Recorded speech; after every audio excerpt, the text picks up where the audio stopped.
팩트풀이 시작하겠습니다. 자, 오늘은 이제 인간의 그 감정에 대해서 말씀을 드릴까 합니다. 인간의 감정은 굉장히 복잡다단한 것 같지만 일반적으로 우리는 7가지 감정, 희노, 우사, 비공, 경이라는 감정으로 집약을 하게 됩니다. 자, 그 중에서도 오늘은 슬픔이죠. 우울한 거죠. 예. 우울한 감정이 어떤 원리에서 일어나고 또 어떻게 영향을 미치는가, 또 그것을 어떻게 해결해야 되는가에 대한 말씀을 드릴까 합니다. 자, 토론방에 올라온 글인데요. 1855번 글 양진님께서 올려주신 글입니다. 돈이 있어도 못 쓰고 남편은 도박을 끊임없이 하고 남편이 마음을 몰라주고 우울해져 있고 무인대운에는 소통이 좀 되지 않나요? 금이 좀 유연해지지 않는지 가르쳐 주세요.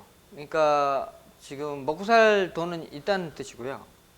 그 다음에 남편하고 이제 소통이 안 된다는 뜻이죠.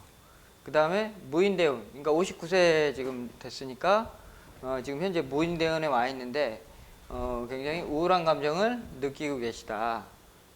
근데 무인대운에 왜 소통이 되지 않는지 이것이 이제 궁금하다라는 질문이신 것 같습니다.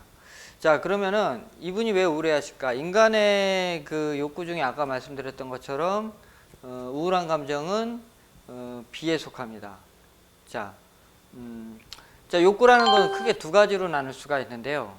첫째는 내가 뭔가 하고자 하는 감정을 표출하고 싶은 그런 감정이 있고요. 두 번째는 이제 오히려 표출이 아니고 단절하고 감추고 싶은 감정이 있습니다. 그런데 우울한 감정은 일반적으로 감추려고 할 때보다 표출하려고 할 때, 그 표출이 제대로 안 됐을 때 일반적으로 우리는 우울한 감정을 느끼는 것이죠. 좀 더 자세하게 말씀을 드리면 소통의 단절, 그러니까 내가 일반적으로 누군가와 소통을 하던 사람이 있었는데 그 사람과의 소통의 부재가 있을 때 우리는 일반적으로 우울한 감정을 느끼고요.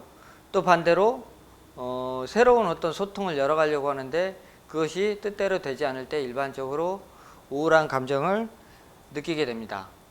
이런 이제 우울한 감정은 우리가 오행에서 살펴볼 때 어떤 오행과 관계가 있느냐? 바로 목과 관계가 있습니다.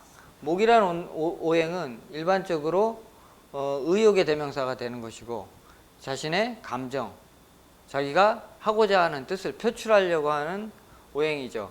그래서 이 오행에 문제가 생기게 되면은 일반적으로 우리는 우울한 감정을 느끼게 되는 것입니다. 다시 예를 들어서 예를 보면서 설명을 돕도록 하겠습니다. 자, 초가을에 태어났고요. 해질녘에 태어났습니다. 그러면은 이게 가을이라고는 하지만 실질적으로는 굉장히 온도가 높은 시절입니다. 예. 그리고 특징을 보면 이제 목이 없죠, 사주에.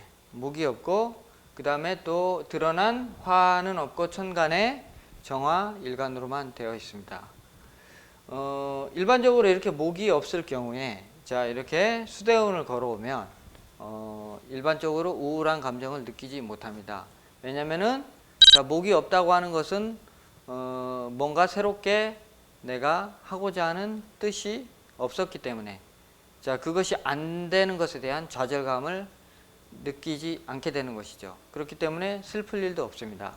그러니까 이분은 젊어서 해자축 수대운을 걸어올 때 어떻게 해요? 고정적인 늘 똑같은 비슷한 움츠려 들어서 이렇게 살아오셨습니다. 그렇기 때문에 이런 때는 이제 일반적으로 별로 우울한 게 없습니다. 왜? 하고 싶은 게 그리 많지 않기 때문이죠. 자, 그런데 55 무인대운으로 바뀌고 지금 59세시니까 자, 목이라는 계절 대운에서 봄이 왔습니다. 봄이 오면 새싹이 막 자라나듯이 마음에서도 무언가 새로운 욕구가 피어나게 되는 것입니다. 자, 그런데 왜 하필 이분의 이제 질문을 보면은 남편이 문제라고 합니다. 남편이 자신의 마음을 알아주지 못하고 남편과 소통이 안 된다, 이런 말씀을 이제 하셨는데 왜 그럴까요? 자, 여자 운명에서 자, 목은 인성에 해당이 됩니다. 정화일간에서 인성이라는 것은 남편의 배려와 소통, 사랑을 말하는 것이죠. 또 천간에는 상관이 떠 있습니다. 자, 상관은 내가 남편의 의지를 내 뜻대로 좀 이끌어 가려고 하는 마음이거든요. 이제 그런 마음이 이제 있는데, 실질적으로 목이 와가지고 지금 사주에 화가 없다 보니까 화로 넘어가는 기운이 약하게 되는 것이죠. 그러니까 수생목만 되고 목생화로 넘어가지 못하니 기운이 목으로 가득 지금 압력이 차 있기 때문에 이분은 뭔가 자기의 욕구불만, 이런 것들을 남편을 통해서 그 원인이 있다라고 느낄 수밖에 없는 분이라 생각이 됩니다. 자, 이렇게 되면은 이제 심한 이제 우울증은 상당한 이제 고립감을 느끼게 되고요. 그로 인해서 또 때로는 분노를 느끼게 되죠. 그리고 또 분노의 시간이 지나면 자연스럽게 사람은 슬픔을 느끼게 됩니다.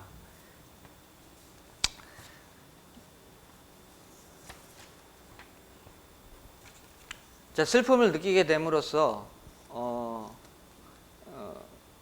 사람마다 그것에 대한 해결 방법이 아주 다양한데, 가장 이제 극단적인 방법으로서 사람은 자살을 택하기도 합니다.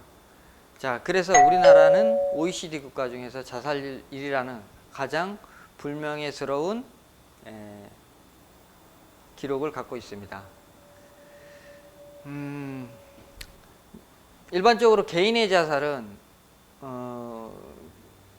가족과의 단절 또는 사랑하는 사람과의 단절, 이런 것에서 비롯된다라고 생각이 듭니다. 뿐만 아니라 이것은 직장이나 사회에서도 타인과의 소통이 이루어지지 않으면은 극단적인 결과를 낳기도 합니다. 참모와의 소통 부재, 국민과의 소통을 거부했던 대통령, 2014년도 소통 부족으로 인한 대통령의 지지율은 50% 이하로 하락하기 시작했습니다. 시간이 흘러 2017년 소통이 단절됐던 대통령은 결국 파면 탄핵이라는 비극적인 결과를 맞이하게 됐습니다. 자, 이는 여러 가지 지금 메시지를 시사하고 있는데요. 이런 어떤 소통, 자신의 어떤 의지를 표출하는 것도 좋지만 소통이라는 것은 남의 얘기를 잘 들어주는 것도 소통의 한 일환입니다. 자, 자신이 고립되지 않게 해서는 타인의 얘기도 잘 들어줘야 되고요. 또 상대방에게 내 얘기를 정확하게 전달할 수 있는 것이 가장 소통을 잘하는 법이라고 생각이 됩니다. 그러니까 잘 듣고 잘 말할 수 있는 그런 것이 우리가 우울한 감정으로부터 벗어날 수 있는 길이고, 또 그로 인해서 비극적인 어떤 결과가 아닌 행복, 사랑 등의 긍정적인 감정으로 전환할 수 있는 계기다, 이렇게 생각이 됩니다. 성남시 지자체의 표입니다. 이게 행복소통. 자, 주민들과 소통해서 좀 더 행복한 도시를 건설하겠다. 굉장히 좋은 뜻이라고 생각이 됩니다. 자, 어쨌거나 우리는 자신의 행복을 위해서 많은 사람들과 소통할 수 있는 그런 사람이 되어야 좋을 것 같다. 그렇게 돼야 행복할 수 있을 것 같다. 라는 덕연 생각이었습니다. 팩트풀이 마치겠습니다.